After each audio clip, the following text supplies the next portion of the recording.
YCP నేత పోతిన మహేష్ మాట్లాడుతూ కూటమి ప్రభుత్వం బీసీలను మోసం చేసిందని ఆరోపించారు. ఆంధ్రప్రదేశ్ రాష్ట్రంలో అధికారంలోకి వచ్చినటువంటి కూటమి ప్రభుత్వం బీసీలను మోసం చేసిందని వైసీపీ నేత పోతిన మహేష్ ఆరోపించారు. డిసెంబర్ నెలలో కులగణన కోసం పెద్ద ఎత్తున నిరసన కార్యక్రమాన్ని చేపట్టబోతున్నామని హెచ్చరించారు వైసీపీ నేత. దేశంలో పులులకి, సింహాలకి, చెట్లకి, పుట్లకి లెక్కలు ఉన్నాయి కానీ బీసీలకు మాత్రం ఎందుకు లెక్కలు లేవని మేము సూటిగా ప్రశ్నిస్తా ఉన్నాం. ఖచ్చితంగా జనాభా గణంలో కులగణన చేసి తీరాలి. చెయ్యకపోవడానికి కారణం ఏంటో కూడా చంద్రబాబు నాయుడు గారు సమాధానం చెప్పాలి. పక్క రాష్ట్రంలో తెలంగాణలో చేస్తా ఉన్నారు కదా, మరి ఆంధ్రప్రదేశ్ లో ఎందుకు చేపట్టారు? బీసీ లెక్కలతో పాటు మరి అన్ని వర్గాల లెక్కలు తెలుస్తాయి కదా, ఎస్సీ, ఎస్టీ, ముస్లిం, కాపు, అగ్రవర్ణాలు అందరి లెక్కలు తెలుస్తాయి. మరి ఆ లెక్కలు తెలియజేయడానికి ఆంధ్రప్రదేశ్ ప్రభుత్వానికి ఉన్నటువంటి ఇబ్బంది ఏంటో కూడా మరి ప్రభుత్వంలో ఉండేవాడు అందరూ కూడా ప్రజలకు సమాధానం చెప్పాలి. ఒకవేళ కనుక మీరు సామాజిక పరంగా లెక్కలు తీస్తే అట్టడుగు వర్గాలకి చైతన్యం వచ్చి తద్వారా అధికారంలో భాగస్వామ్యం అడుగుతారనేటువంటి కుట్ర కోణంలోనే మీరు ఈ రోజున కులగణన నిర్వహించట్లేదు అనేటువంటి అనుమానాలు కూడా అడుగుతా ఉన్నాయి. దీంతో పాటు మరి స్థానిక సంస్థల ఎన్నికల్లో 33% రిజర్వేషన్లు అమలు చేయాలన్న కూడా కులగణన చాలా అవసరం. కాబట్టి చంద్రబాబు నాయుడు గారు కూడా మరి ఆ మాట చెప్పారు. ఖచ్చితంగా నేను బీసీలకి 33% రిజర్వేషన్లు స్థానిక సంస్థల ఎన్నికల్లో వచ్చేలా చేస్తానన్నారు. మీరు వచ్చేలా చేయాలంటే ఖచ్చితంగా కులగణన నిర్వహించి తీరాలి. కాబట్టి మీరు ఆ అంశానికి కట్టుబడి రాష్ట్రంలో కులగణన చేపట్టాలనేటువంటి డిమాండ్ని చేస్తా. మరి గత ప్రభుత్వంలో జగన్మోహన్ రెడ్డి గారు మనం చూసాం, 139 బీసీ కులాలకి 56 కార్పొరేషన్లు ఏర్పాటు చేశారు. మరి కూటమి ప్రభుత్వం అధికారంలోకి వచ్చాక 56 కార్పొరేషన్లల్లా 15కో 16కో పరిమితమైంది. మిగతా 40 కార్పొరేషన్లు మీరు ఎందుకు ఏర్పాటు చేయట్లా? జగన్మోహన్ రెడ్డి గారిని అనేక సందర్భాల్లో విమర్శించారు కదా. అంతకుముందు 2014 నుంచి 19 వరకు తెలుగుదేశం పార్టీ ప్రభుత్వంలో కేవలం 14 బీసీ ఉపకులాల కార్పొరేషన్లు ఉన్నాయి. జగన్మోహన్ రెడ్డి గారు 56 చేశారు. మరి 56ని మళ్ళీ మీరు 15 చేయడం ఏంటి? మీరు కూడా జగన్మోహన్ రెడ్డి గారి కన్నా మిన్నగా చేయాలంటే 56ని 139 బీసీ ఉపకులాల కార్పొరేషన్లు చేయాలి.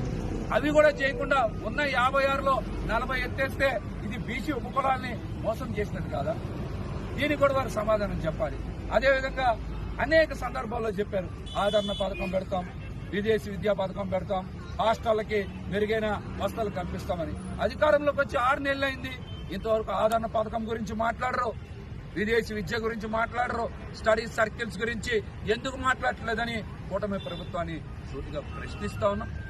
అదేవిధంగా నేను చెప్తా ఉన్నాం, మరి జగన్మోహన్ రెడ్డి గారు చాలా మంది బీసీలకి రాజ్యసభలో కూడా అవకాశం కల్పించారు.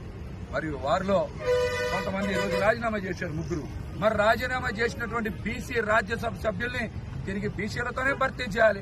మీరు ఓసీలతో భర్తీ చేస్తే బీసీలను మోసం చేసినట్టు కదా? దీనికి కూడా చంద్రబాబు నాయుడు గారు సమాధానం చెప్పాలి. మీరు గతంలో స్లోగన్ ఇచ్చారు కదా, జనాభాలో సగం తెలుగుదేశంతో మనమని బీసీల గురించి మాట్లాడరు. ఆ నినాదం ఈ రోజు ఎక్కడికి పోయింది? రాజ్యసభ సభ్యులు రాజీనామా చేస్తే ఆ బీసీలను తిరిగి ఎవరితో భర్తీ చేయాలి? మీరు బీసీలతోనే భర్తీ చేయాలి.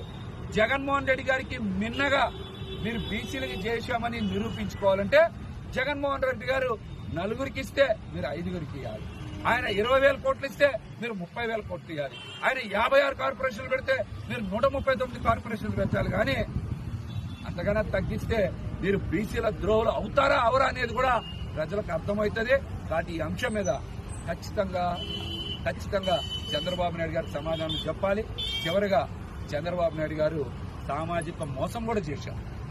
మరి గత ప్రభుత్వం బీసీ, ఎస్సీ, ఎస్టీ, ముస్లిం, కాపు వర్గాలకి ఉప ముఖ్యమంత్రి పదవులు కేటాయిస్తే కూటమి ప్రభుత్వం అధికారంలోకి వచ్చిన తర్వాత బీసీలకి, ఎస్సీలకి, ఎస్టీలకి, ముస్లింలకి మరి ఉప ముఖ్యమంత్రి పదవులు తీసేస్తే దీన్ని సామాజిక మోసం అంటారా, సామాజిక న్యాయం అంటారా కూడా చంద్రబాబు నాయుడు గారు సమాధానం చెప్పాలి. ఈ వర్గాలు కూడా గ్రహించాలి. కూటమి ప్రభుత్వం అధికారంలోకి వచ్చిన తర్వాత చేసినటువంటి మోసాన్ని కూడా గ్రహించాలి. అదేవిధంగా బీసీ వర్గాలకు కానీ అందరు కూడా ఒకటే విజ్ఞప్తి చేస్తా ఉన్నాం, చరిత్రలో అడుక్కునే వాళ్ళకి బానిసలకి స్థానం ఉండదు. చరిత్ర మీరు అడుక్కున్నంత కాలం వీరు యాచించినంత కాలం మీకు చరిత్రలో స్థానం ఉండదు.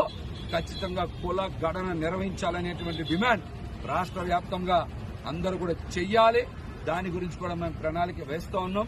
డిసెంబర్ నెలలో భారీ నిరసన కూడా ఏర్పాటు చేస్తామని తెలియజేస్తాం. కన్స్ట్రక్షన్ రంగాలలో దశాబ్దపు అనుభవంతో కస్టమర్ల మరియు శ్రేయోభిలాషుల మన్ననలను నమ్మకాన్ని గెలుపొందిన సంస్థ విఆర్ఆర్ కన్స్ట్రక్షన్స్. నాణ్యతకు నమ్మకానికి మారుపేరు VRR constructions. Independent houses, apartments, villas అన్ని రకాల హంగులతో అలరించే అద్భుతమైన వెంచర్స్ తో పాటు అందరికీ అందుబాటు ధరలో సొంత ఇంటి కలను సాకారం చేసే నమ్మకమైన సంస్థ VRR constructions. Please visit VRR Constructions, Varatex Plaza near Radhika Theatre, ECL X Road, Hyderabad. Call to 9100885551 91008855